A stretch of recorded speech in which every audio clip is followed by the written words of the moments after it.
O Senhor está a levantar na igreja de hoje, que a igreja precisa de entender que Ele começou a trabalhar com o homem num ponto e Ele vai trazer-nos de volta ao mesmo ponto. Então eu queria que nós abríssemos as nossas Bíblias. Estou a falar muito rápido, conseguem-me entender? Está bom? Ok. Então eu queria que abrissem vamos abrir as nossas Bíblias em Atos, capítulo 3.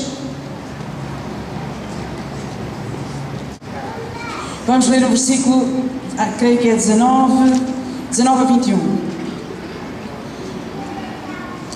E de alguma maneira este é um texto conhecido, porque nós conhecemos exatamente o discurso de Pedro, depois de um Pentecostes, depois de eles terem sido cheios do Espírito Santo.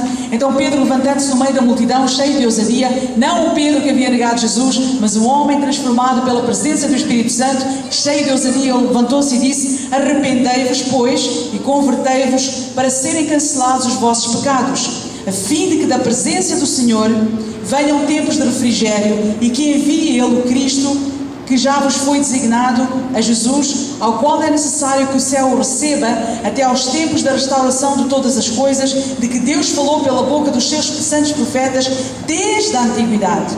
Então aqui nós temos no discurso de Pedro, ele falava para judeus, ele falava para o povo que entendia o conteúdo, que entendia o destino do seu discurso. Eles entendiam o que era a restauração, porque Jesus, antes de ir para o céu, e foi poucos momentos antes de Jesus ter, aliás, poucos dias antes de Jesus ter ascendido, os próprios discípulos perguntaram: Senhor, mas quando tu vais restaurar o reino em Israel? Então os discípulos tinham entendimento de que aquele Jesus que havia sido morto, de que aquele Jesus que havia sido ressuscitado, ele era o Messias que viria e ele era o restaurador de todas as coisas. Yeshua é o restaurador de todas as coisas.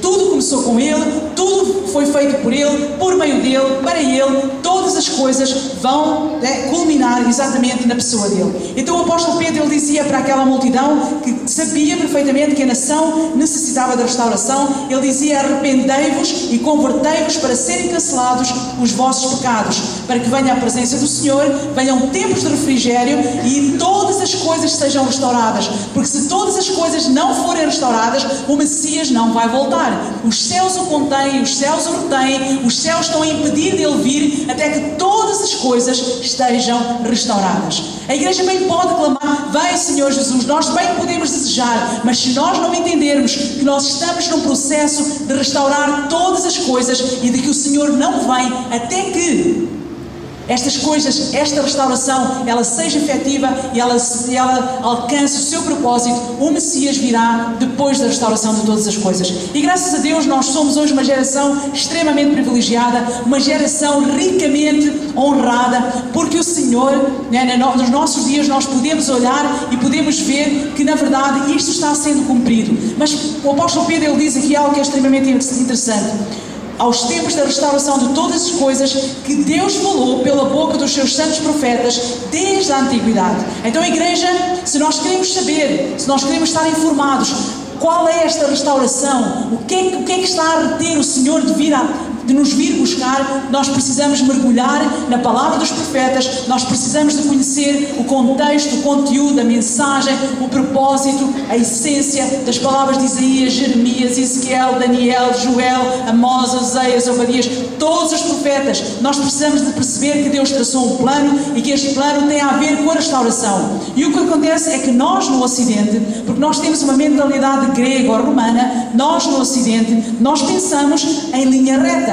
Nós pensamos que eu tive um passado, eu tenho um presente e eu vou ter um futuro. Nós pensamos, Yeshua, ou Jesus, ele nasceu em Belém, ele fez o seu ministério, ele morreu, ele foi crucificado, ele ressuscitou, ele ascendeu ao céu e ele vai voltar no futuro. De alguma maneira é futuro, mas na mentalidade, no pensamento hebraico, o que acontece é que todas as coisas começam no princípio e todas as coisas voltam para o princípio. Então vamos entender que a restauração de que Pedro fala, nós temos que voltar ao princípio, entender que Deus, ele começa a trabalhar com o homem desde que Adão sai do Éden, desde que Adão peca, desde que ele obrigatoriamente tem que o expulsar do jardim do Éden, mas antes de ele o tirar do jardim do Éden, Deus lhe promete uma restauração. Deus promete ao homem que aquela saída temporária, aquela saída é derivada a um processo que foi aberto pelo próprio homem, mas que um dia Deus o fará voltar novamente para o mesmo lugar. Amém? Então vamos ter em mente de que em Deus as coisas não são lineares, o seu propósito não acontece de forma linear, mas acontece de forma circular. E isto é muito fácil, muito prático, e nós vamos ver o que exatamente isto está patente aos nossos olhos. Por exemplo, as 4 estações do ano, quando termina uma estação, começa outra. Nós temos primavera, verão, outono e inverno. E no ano seguinte, nós recebemos a primavera, verão, outono e inverno. Significa que as estações começam primavera, verão, outono e inverno, primavera, verão, outono e inverno. Elas percorrem um círculo, ok? Depois nós temos também a questão dos meses. Nós recebemos o mês, no dia 1º do mês, percorremos o mês e voltamos ao dia 1º. Não é assim? Aqui no Brasil é assim. Lá em Portugal também. Nós temos os dias da semana, começamos no primeiro dia da semana, domingo, segunda, terça, primeiro dia da semana é domingo, segunda, terça, quarta, quinta, sexta, sábado, domingo, segunda, parece que não sabemos o outro percurso, mas o facto é que nós andamos às voltas. Não damos conta, mas andamos às voltas. Nos anos, nos meses, nos dias, nas horas, nas estações do ano, tudo acontece de forma circular. Deus não trabalha de forma linear, Deus trabalha de forma circular. A mensagem da Bíblia, ela é transcrita, ela é transmitida de forma circular. Então temos que entender que tudo aquilo que começou no princípio vai terminar no princípio. Por isso Yeshua ele diz, eu sou o Alfa e o Ômega. Não é o Alfa e o Ômega, é o Alfa e o Ômega. Estão a entender? Ok, então para nós entendermos os dias que nós estamos a viver, para nós entendermos de restauração, o que é que Pedro quer dizer aqui, quando ele aponta para a palavra dos profetas, eu queria que nós pudéssemos agora passar para Isaías 46, capítulo 10, porque Deus manifesta exatamente este processo e Ele nos diz claramente a forma, o método em que Ele trabalha com a humanidade, em que Ele trabalha com o universo. Isaías 46, versículo 9 e 10.